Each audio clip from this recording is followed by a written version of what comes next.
최근 들어 계속해서 중점적으로 전하고 있는 메시지 가운데 하나가 바로 하나님만이 우리 삶의 모든 기준점이 되어야 한다는 것이었습니다. 왜 이것이 가장 중요하냐면 우리가 하는 생각과 말과 행동이 다 우리 마음의 기준점이 기반이 돼서 나오기 때문입니다. 우리의 기준점이 하나님이 아닌 사람, 즉 나 자신에게 있다면 내가 뜻하는 생각과 말과 행동을 하게 되고, 이는 다시 말해 그런 생각과 말과 행동은 하나님의 뜻과 다른 방향으로 나올 가능성이 매우 높다는 것입니다. 구체적으로 전도에 관한 예를 들어서 말씀을 드리겠습니다. 최근에 어떤 분이 댓글을 남겨주셨는데, 전도할 때 처음부터 불신지옥이란 말을 하면 그들에게 협박처럼 들릴 수 있으니 말을 부드럽게 함으로써 하나님이 얼마나 사랑이 많은 분인지를 느끼게 해주면서 그렇게 전도해야 한다는 것이었습니다. 만약 이 주장이 맞다면 전도는 철저히 사람이 주관하고 사람의 능력과 사람의 방식으로 해야 하는 일이라는 말이 됩니다. 정말 그런가요? 전도란 한마디로 믿지 않는 이들에게 예수 그리스도를 전함으로써 그들을 하나님께로 인도하는 것입니다. 그래서 이런 전도 행위를 육신의 기준으로 보면 사람이 하는 것처럼 보이지만 본질적으로는 사람을 통로 삼아 하나님이 하시는 것입니다.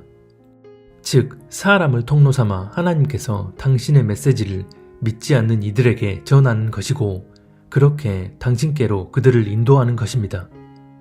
그래서 고린도전서 3장에 보면 전도가 이루어지는 과정을 이렇게 말씀합니다. 나는 심었고 아볼로는 물을 주었으되 오직 하나님께서 자라나게 하셨나니 그런즉 심는 이나 물 주는 이는 아무것도 아니로되 오직 자라게 하시는 이는 하나님뿐이니라. 고린도전서 3장 6, 7절. 여기서 보면 사람이 심고 사람이 물을 주지만 자라나게 하시는 분은 하나님이라고 말씀합니다. 이 말씀은 모든 하나님의 일을 하는 과정에 대한 말씀이지만 특별히 전도하는 행위에 그대로 적용이 됩니다. 사람이 하나님의 일을 할 때 그 일을 주관하시고 역사하시는 분은 살아계신 하나님이라는 것입니다. 즉, 사람이 하나님의 일을 한다는 것은 하나님과 함께 행하는 것이 기본입니다. 이렇게 되면 그 일을 하나님께서 주관하시기 때문에 그 일을 통해 드러나는 열매는 하나님의 전적인 능력에 의해 일어납니다. 고린도전서 2장 말씀이 이를 그대로 증거합니다.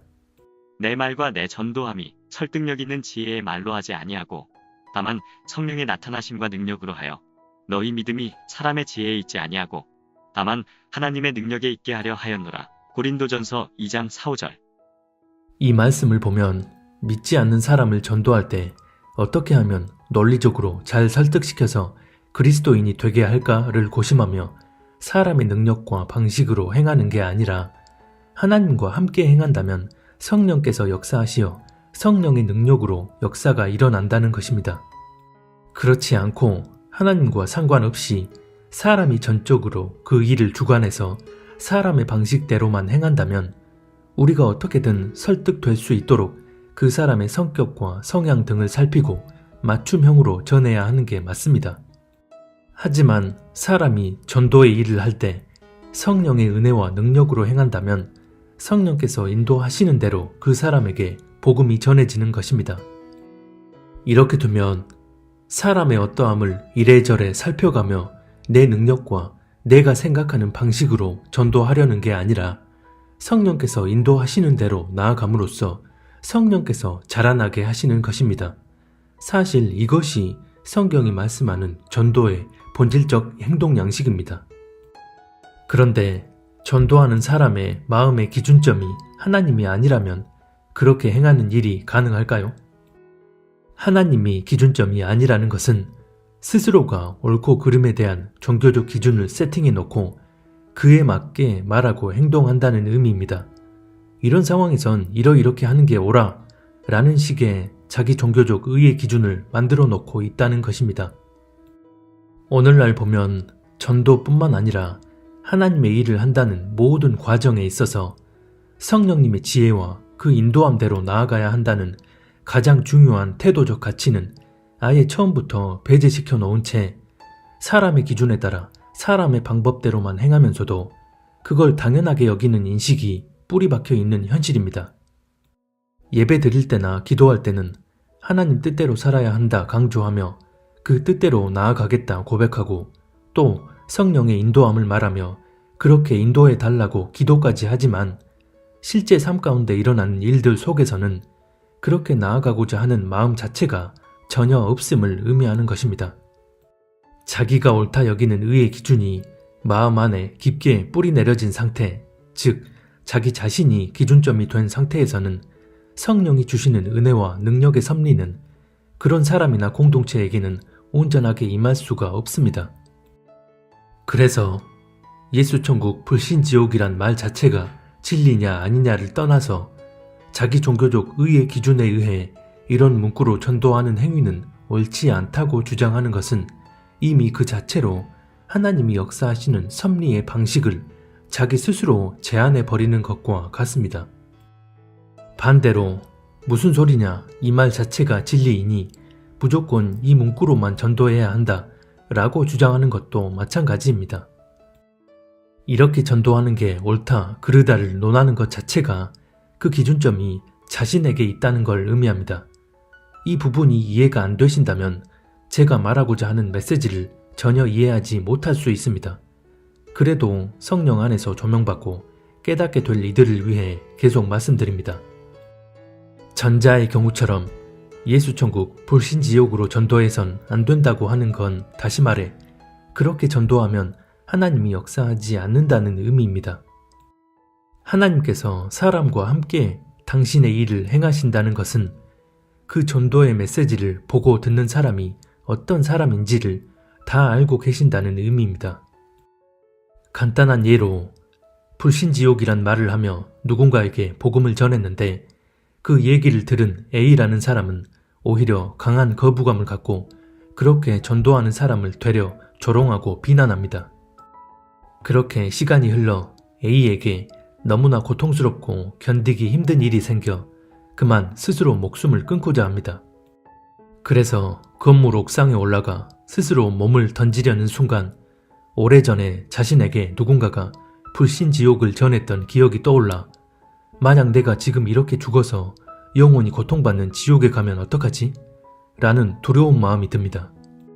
그리고선 마지막으로 정말 하나님이 계시는지 한번 확인이나 해보자 라고 하며 하나님의 이름을 부르며 한 번도 해보지 않은 기도를 하는데 그 순간 하나님의 강권적인 역사가 일어나 인생의 대전환이 이루어지게 됩니다. 이건 제가 상상해낸 예가 아니라 실제로 이런 비슷한 간증을 들은 적이 있습니다. 그렇다면 오래전 이 사람에게 불신지옥이라는 아주 직설적이고 거부감 느껴지는 메시지를 선포했던 그 일이 성령께서 사람을 통로 삼아 복음을 전하게 하신 일이 아니었을까요? 이건 아주 특별한 경우라고 주장할 수도 있는데 특별한 경우와 일반적인 경우를 자기 기준대로 나누는 것 역시 계속해서 자기 종교적 기준으로 하나님이 하시는 일을 제한하고 있는 것일 뿐입니다. 하나님은 당신께서 뜻하시는 때에 맞게 일을 성취하시는 분이기 때문입니다. 마태복음 3장 9절에 보면 하나님께서 능히 이 돌들로도 아브라함의 자손이 되게 하신다고 말씀합니다. 이 말씀의 본질적인 의미는 사람이 아주 당연하게 생각하는 그런 상식과 기준이 있지만 하나님이 하고자 하시면 사람의 기준과 상식을 뛰어넘어 말도 안 되게 보이는 것들을 통해서도 당신이 뜻하시는 일을 하실 수 있는 전능하신 분이라는 것입니다. 하지만 그 기준점을 하나님이 아닌 자신에게 두고 있으면 이 말씀을 실제 삶에 적용하지 못합니다.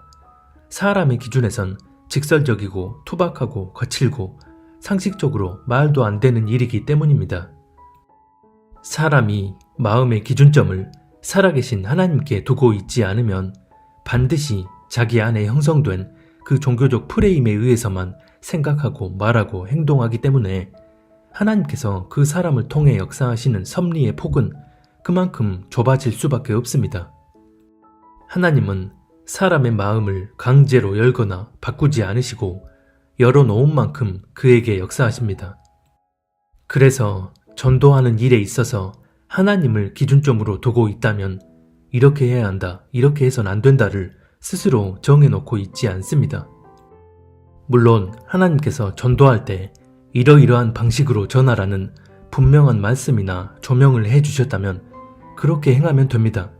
허나 그게 아니라면 반드시 성령께서 내 입술을 주관하여 주시고 내 생각과 마음 가운데 역사하여 주셔서 하나님 뜻대로 말하고 행동할 수 있게 해달라 기도하며 그렇게 주님과 함께 나아가야 합니다. 하나님이 역사하시는 섭리의 스펙트럼은 우리가 생각하는 것보다 훨씬 광대합니다. 성경을 통해서도 그걸 확인할 수 있습니다.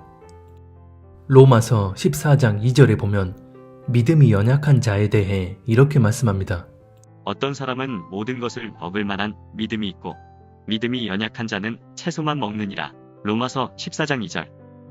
그리고 로마서 14장 2절과 문맥적으로 상통하는 말씀이 히브리서 5장 14절에 보면 나옵니다. 단단한 음식은 장성한 자의 것이니 그들은 지각을 사용함으로 연단을 받아 선악을 분별하는 자들이니라. 히브리서 5장 14절. 로마서 14장과 히브리서 5장을 보면 믿음이 연약한 자는 채소만 먹고 믿음이 장성한 자는 단계를 거쳐서 단단한 음식을 포함한 모든 것을 먹을 수 있다고 말씀합니다. 믿음이 연약한 단계에 머무는 때가 있고 그러다 서서히 믿음이 성장하는 단계를 거쳐 장성한 믿음으로 도약하게 된다는 것입니다. 그리고 이렇게 장성한 믿음이 되면 지각을 통해 선악을 분별, 즉 하나님의 뜻에 합당한지 아닌지를 온전히 분별할 수 있게 된다는 것입니다. 하나님이 역사하시는 섭리의 방식 중 하나가 이처럼 때에 맞게 성장시키고 변화시켜서 믿음의 길로 인도하시는 방식입니다. 어찌 보면 하나님이 역사하시는 가장 일반적인 섭리의 방식일 수 있습니다. 또 반대로 돌들로도 아브라함의 자손이 되게 하신다는 마태복음 3장 9절 말씀처럼 하나님께서 하고자 하시면 얼마든 강권적인 능력으로 역사하셔서 장성한 믿음의 사람으로 만드실 수 있습니다. 대표적으로 사도 바울의 경우 그리스도인들을 때려잡던 아주 악랄한 유대 종교인 중 한 명이었지만 순식간에 예수님을 만나는 체험을 한 후 불과 얼마 지나지 않아 하나님의 강권적인 섭리가 임하여 사람들 앞에서 예수가 그리스도이심을 증거하는 놀라운 지혜의 능력을 발휘합니다. 사도행전 9장 18절 이하에 보면 이런 하나님의 강권적인 능력의 섭리가 바울에게 어떻게 임하였는지를 그대로 보여줍니다. 즉시 사울의 눈에서 비늘 같은 것이 벗어져 다시 보게 된지라. 일어나 세례를 받고 음식을 먹음에 강권하여지니라. 사울이 다메섹에 있는 제자들과 함께 며칠 있을새 즉시로 각 회당에서 예수가 하나님의 아들이심을 전파하니 듣는 사람이 다 놀라 말하되. 사도행전 9장 18절로 21절. 여기서 보면 즉시 사울의 눈에서 비늘 같은 것이 벗겨져 다시 보게 된 후 음식을 먹고 강건하여졌다고 말씀하고 그 이후 다메섹에 있는 제자들과 며칠간 함께 있을 때 즉시 예수 그리스도를 전했다고 말씀합니다. 바울이 실제 변화된 과정에서 시간의 경과가 어느 정도 있었다 하더라도 그 기간이 매우 짧았다는 것을 이 말씀이 그대로 증거하는 것입니다. 물론 바울은 그 전부터 이미 구약 성경엔 정통했기 때문에 예수님이 그리스도라는 퍼즐만 맞춰지면 이미 가지고 있는 지식으로 설교할 수 있었겠지만 여기서 말하고자 하는 바는 단순한 지식을 의미하는 게 아니라 예수님을 만나 거듭난 이후 그 믿음 자체가 미성숙한 단계에서 서서히 성숙의 단계로 나아간 게 아니라 곧바로 장성한 믿음의 사람이 됐다는 것입니다. 갈라디아서 1장 1절에 보면 바울이 자기 스스로에 대해 사람들에게서 난 것도 아니요 사람으로 말미암은 것도 아니요 오직 예수 그리스도와 그를 죽은 자 가운데서 살리신 하나님 아버지로 말미암아 사도가 되었다고 말씀합니다. 즉 하나님의 강권적인 능력의 섭리로 단번에 변화되어 사람들을 하나님께로 인도하는 엄청난 사명을 부여받게 되었다는 것입니다.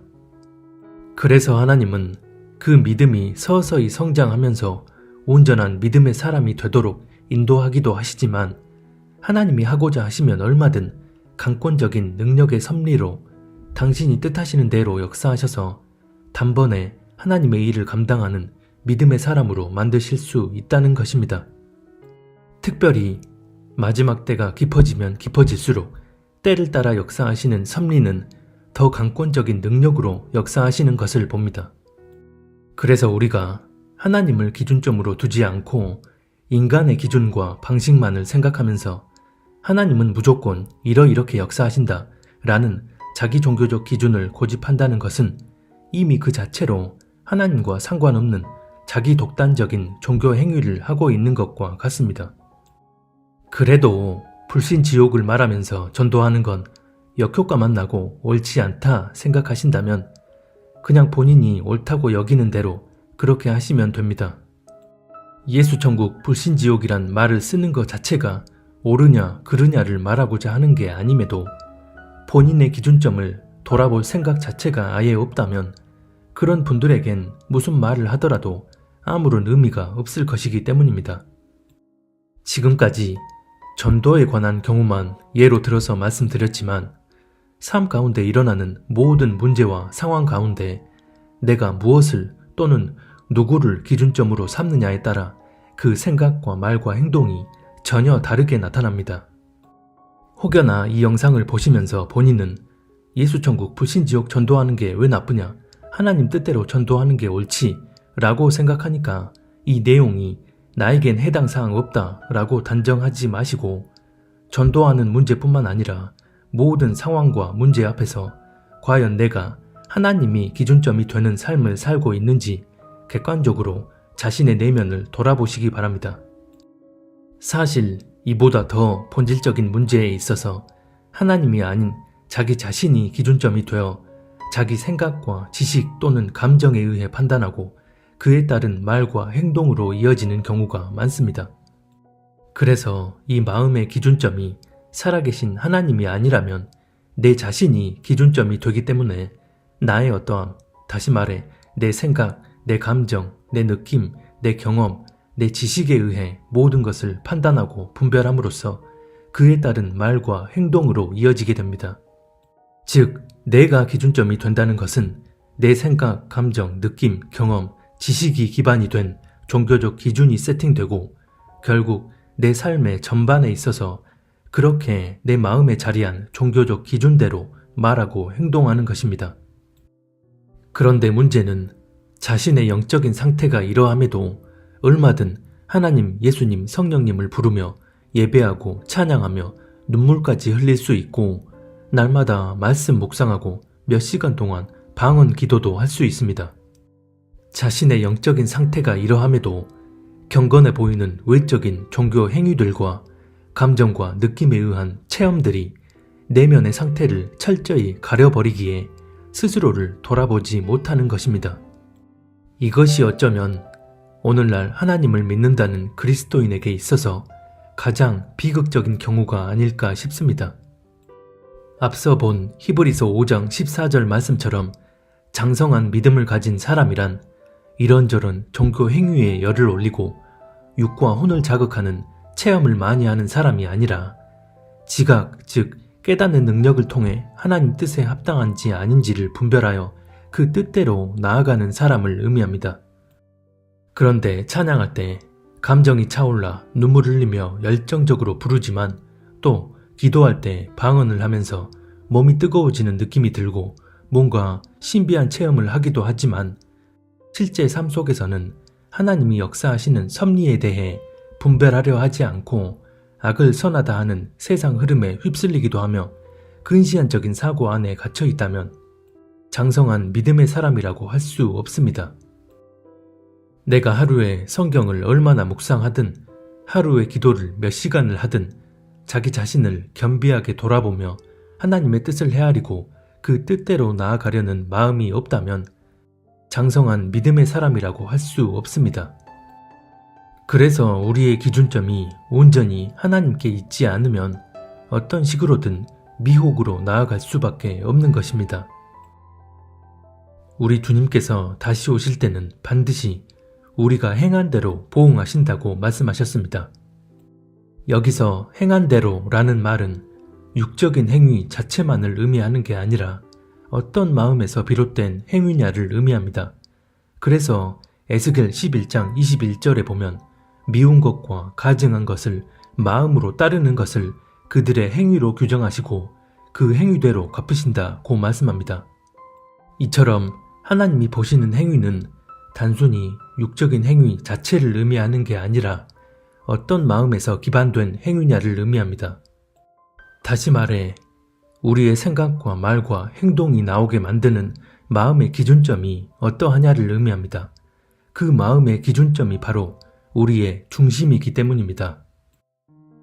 이런 중심을 가지고 살아간다면 매사에 하나님의 뜻을 묻고 구하며 그 뜻대로 나아가길 힘쓰기 때문에 지금 하는 이런 생각과 말과 행동이 하나님 보시기엔 어떨까?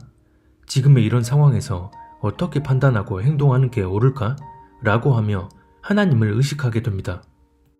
그래서 우리 주님 다시 오실 때 우리가 행한 대로 보응하신다는 의미는 어떤 마음의 기준점, 즉 어떤 중심에 의해 나온 행위인지를 보신다는 것입니다. 그 마음의 기준점이 분명하다면 그에 기반되어 나오는 생각과 말과 행동은 반드시 하나님 마음에 합한 것들이기 때문입니다. 성경에 보면 하나님께서 좌로나 우로나 치우치지 말라는 구절들이 많이 나옵니다. 우리는 보통 이 말씀들을 적용할 때 우리가 알아서 잘 분별하고 판단해서 한쪽으로 치우치지 않는 균형된 믿음을 유지해야 한다는 식으로 이해합니다.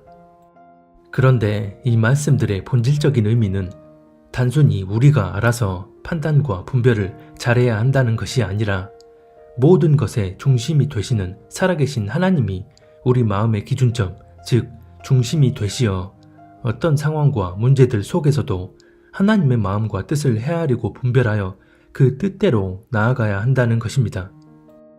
그렇게 하나님을 우리의 기준점으로 삼게 될 때 하나님이 뜻하시는 대로만 나아가게 됩니다. 그것이 바로 성경이 말씀하는 좌로나 우로나 치우치지 않는 것입니다. 그래서 성경은 하나님이 우리의 기준점이 되시어 하나님의 뜻대로 행하는 것을 가장 본질이라고 말씀하는 것입니다. 그런데 어떤 문제에는 하나님 뜻대로 나아가는 것처럼 보이지만 또 다른 문제에는 자기 경험이나 감정, 지식, 자기 생각에 의해 판단하고 행동한다면 하나님이 우리의 기준점이 아니라는 것이고 이는 다시 말해 우리의 중심이 바로 서 있지 못하다는 것을 의미합니다. 이렇게 하나님이 아닌 나의 어떠함이 기준점으로 자리한 상태에서 좌로나 우로나 치우치지 않아야 한다는 말씀을 이해하고 받아들인다면 자기 종교적 기준에 의해 좌로나 우로나 치우치지 않도록 판단하고 분별하려는 것을 의미하기에 영적인 실상은 이미 처음부터 잘못된 방향으로 기울어져 있는 것입니다. 그렇게 하나님이 아닌 자신의 어떠함을 기준점으로 삼고 있는 상태에서 하나님만을 기준점으로 삼고 그렇게 나아가는 이들을 볼 때 오히려 그들이 한쪽으로 치우친 것처럼 판단하게 됩니다. 진짜 좌로나 우로나 치우치지 않고 온전한 중심으로 바로 서 있는 경우는 내가 옳다 여기는 인본적 기준이 아니라 하나님의 뜻과 마음을 잘 헤아리고 분별하여 오직 그 방향대로만 나아가는 것입니다. 이렇게 되면 세상이 옳다 여기는 가치관이나 당연하게 여기는 상식과도 부딪힐 수 있고 그래서 오히려 한쪽으로 치우친 것처럼 보여질 수도 있습니다. 하지만 그럼에도 하나님만을 우리의 기준점으로 삼고 그렇게 나아간다면 나의 어떠함과 세상의 가치관을 초월하여 역사하시는 하나님의 뜻과 섭리를 제대로 분별하게 됩니다.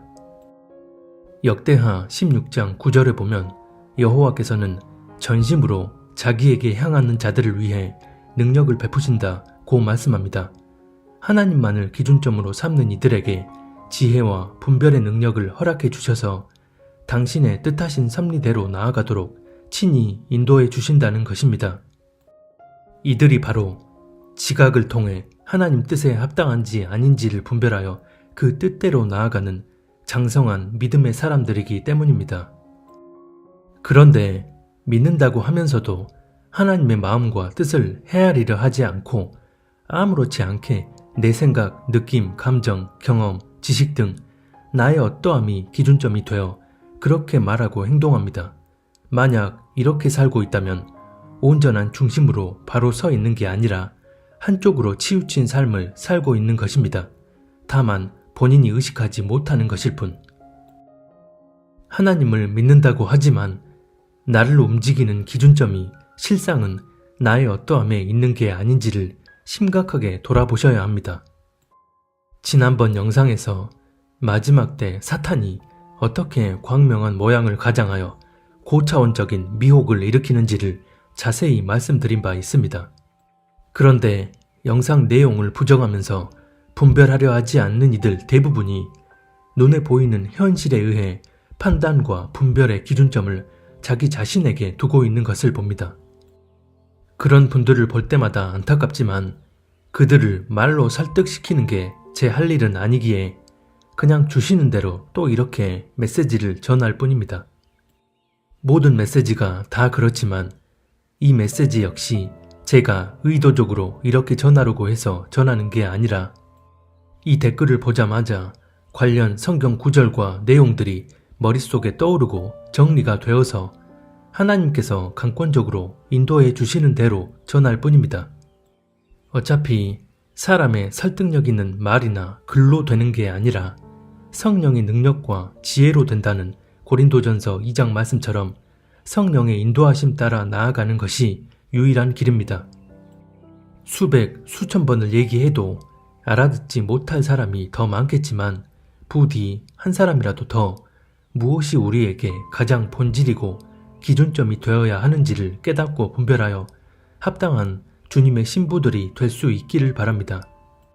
주님 보시기에 흠없고 정결한 신부는 하나님만을 삶의 기준점으로 삼고 하나님과 같은 뜻, 같은 마음을 품으며 그렇게 동행하며 사는 사람입니다.